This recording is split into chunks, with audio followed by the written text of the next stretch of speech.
咁呢本書咧，正正就係想喺理論篇裏面咧更新翻，因為近年性別運動咧帶嚟嘅新觀點同埋新概念，亦都咧希望可以同即係本地嘅社會工作具體嘅情景去連結啦，豐富翻本土性別社會工作嘅討論同埋想像。第二個特點咧就係本書嘅實踐篇咧，大致就分為2個部分。第一個部分咧係主流社會服務機構嘅同事分享點樣從性別角度咧，為唔同類型嘅對象提供服務嘅經驗同埋反思咯。雖然咧呢啲服務咧唔係一啲主流嘅服務，但係仍然咧都呈現咗咧性別社會工作嘅最新發展。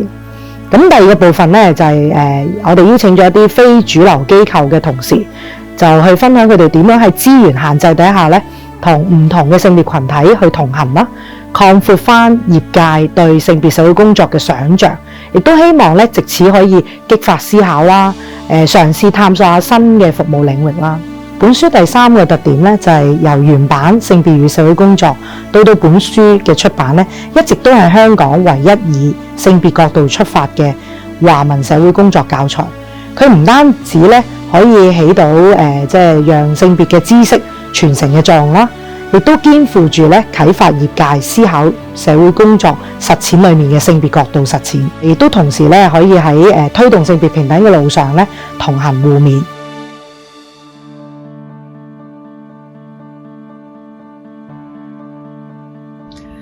點解要喺性別中間加一條斜洞啊？其實呢個係希望凸顯性別概念嘅更新同埋複雜性。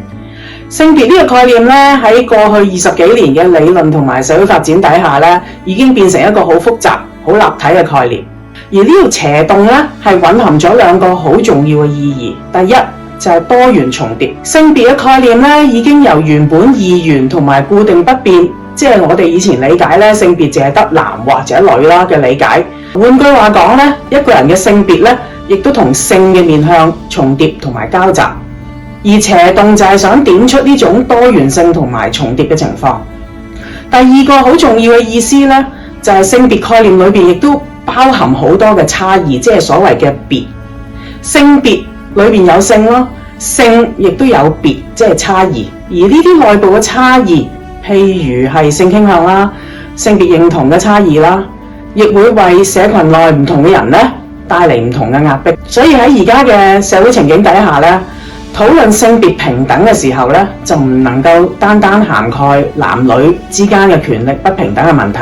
雖然呢個咧，即係所謂男女唔平等嘅問題咧，仍然存在同埋仍然好重要要回應嘅。我哋亦都要關心咧唔同性傾向啦、唔同性別氣質啦、唔同性別取向同埋社會身份嘅社群之間嘅權力差異同埋平等嘅問題。所以總的嚟講咧，呢條斜洞係提醒緊我哋應該對性別嘅理解同埋回應咧有更加立體嘅認知。